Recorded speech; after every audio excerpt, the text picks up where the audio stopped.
Assalamualaikum warahmatullahi wabarakatuh. Pleasant viewing.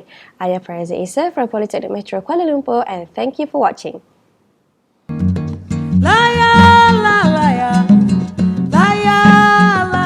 Today we're going to talk about people with disabilities.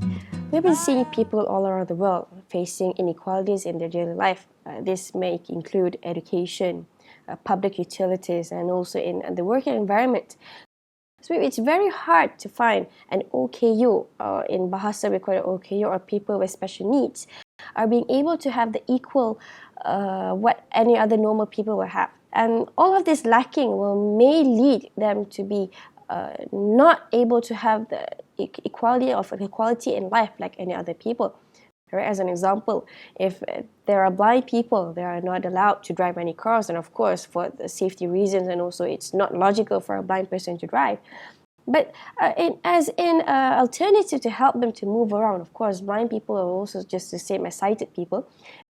And for your information, in Malaysia itself, the only place that is fully equipped, the yellow lines, especially made and built for the blinds, are all in brickfields. So that's why if you see any blind people who are working even in Sentul, or maybe they're working in Gombak, Kajang, but they still commute and stay in brickfields, which is where they are familiar with. So it's very saddening knowing that Malaysia is going to a very much developed country, but we still can't afford to provide all these necessities for the disabled or people with special needs.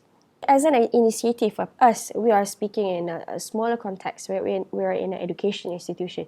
What we can do in supporting these people with special needs. So, for instance, in Polytechnic, we are taking students with special needs as an example of students with having hearing problems, or in simpler words, which is deaf. Okay, I had through an experience being with deaf students when I was in Polytechnic Shalam in 2008, where these students were taking mechanical engineering, and what I saw during my studying days, they are very much potential students, and I was being told by my other friends that their results in during their studies are way better than other normal students. Being deaf, of course, isn't a crime, and the human race has also acknowledged public figures like Lionel Braille, which is a blind person, which has actually created, he invented the Braille himself, so that's why Braille was being named after his name, Lionel Braille. And also the other one is Beethoven. Okay, everyone knows who's Beethoven. Beethoven is a world-class composer. I wonder, how is it possible for them, these deaf students in Polytechnic, to learn as much as any other normal students? Not all lecturers will have knowledge of sign languages, you know. This is Assalamualaikum, this is Waalaikumsalam, and this is Hari Raya Puasa, this is Raya Haji. Okay, those are basic sign languages that I had learned during my Polytechnic time. Okay, how would a class be conducted if the deaf students are being mixed with normal students? How is it possible for these deaf students to actually understand whatever the lecturer is teaching in front?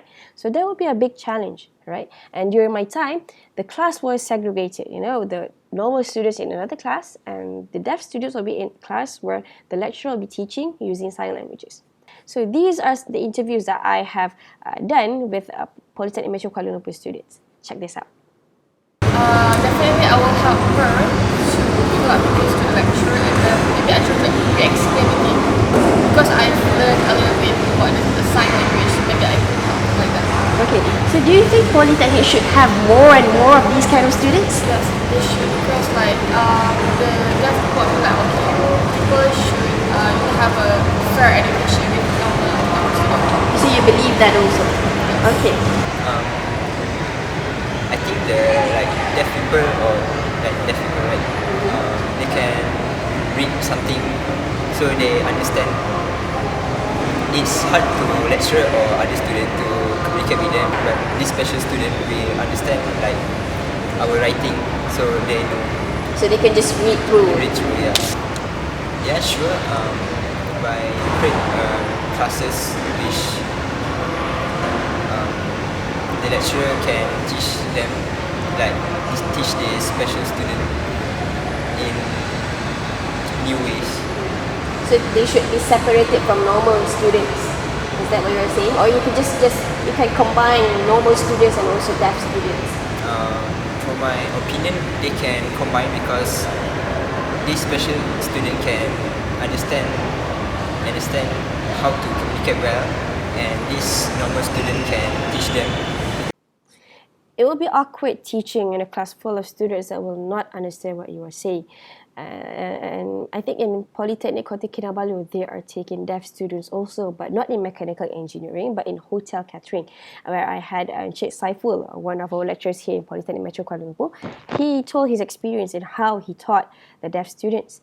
And he said they have very much potential, but the only problem is that we have communication barrier. So he had invented lots of innovations in terms to help these students understand more in class. So in this video, maybe I would like to suggest, maybe there are some suggestions to help these deaf students in learning and also understand more what's happening in class. Number 1, visual and caption. We are living in a world of technology. Everything is just at the tip of your finger. Technology for the disabled has also not been left out. Wondering how the deaf keep their daily schedule through communications? Of course, video calls. There were also support groups that fight over equal accessibility for them in any way. Also, if politicians out there are thinking of having the special needs attention for the next election, try having a visual caption live campaign. That might help. Number 2, lighting devices. Banging doors out loud may not help to capture the deaf's attention. Lighting aids could be installed in classrooms or hostels to bear their attention. Number 3, tutorial videos. Tutorial videos of lectures together with appropriate captions at the lower third of the screen may not just help the disabled to understand more of the lecture, thus normal students may have advantage of it to enhance their understanding. 2 birds with 1 stone. There were suggestions among the lecturers after a discussion here in Polytechnic METrO Kuala Lumpur. They were saying that maybe Polytechnic could have a program specially designed for the Down syndromes. This was also being suggested by one of the hotel catering lecturers. They said that in Malaysia, we don't really have constructed design program for them, for these group of people to learn. But in the UK, in the US, in the States, their technology is way more advancing. Okay, I will show you a video. Tim Harris. Okay, Tim Harris is a Down syndrome, but he has managed to open and own his own restaurant. Let's check this out. I wake up at 5:30, get in the shower, do my morning routine, and go around 7 o'clock to come to work. I am so excited to go to work, so I do a dance off in the parking lot. It's a dance of magic. We serve breakfast, lunch, and hugs. The hugs are the best part. I am Tim Harris, and this is my place. Oh yeah. Tim Harris is a Down syndrome, and he is an owner of his own restaurant. How cool could that be? He sells food and comfort and hugs, which is best selling in his restaurant, as visitors say. This 29-year-old Down syndrome man has such a pretty much normal life as any other normal people there is. It's all in the power of proper education and strong belief. When he was about 14 years old, he told us that someday he was going to own a restaurant. After we all gulped and gasped, we began to take him seriously, and the result is history in the making.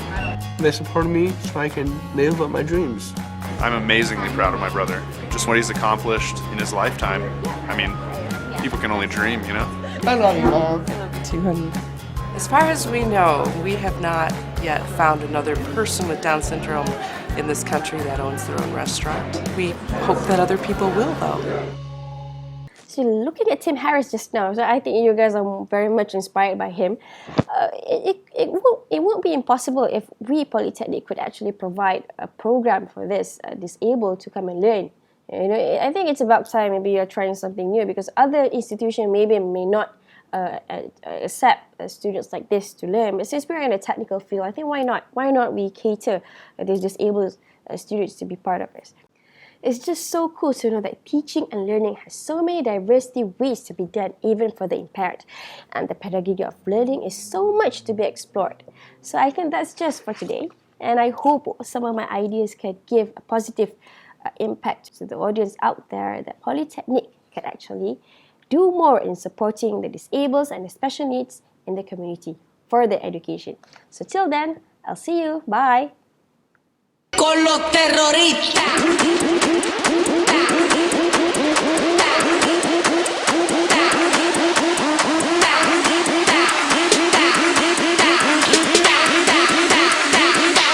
And do the Harlem Shake.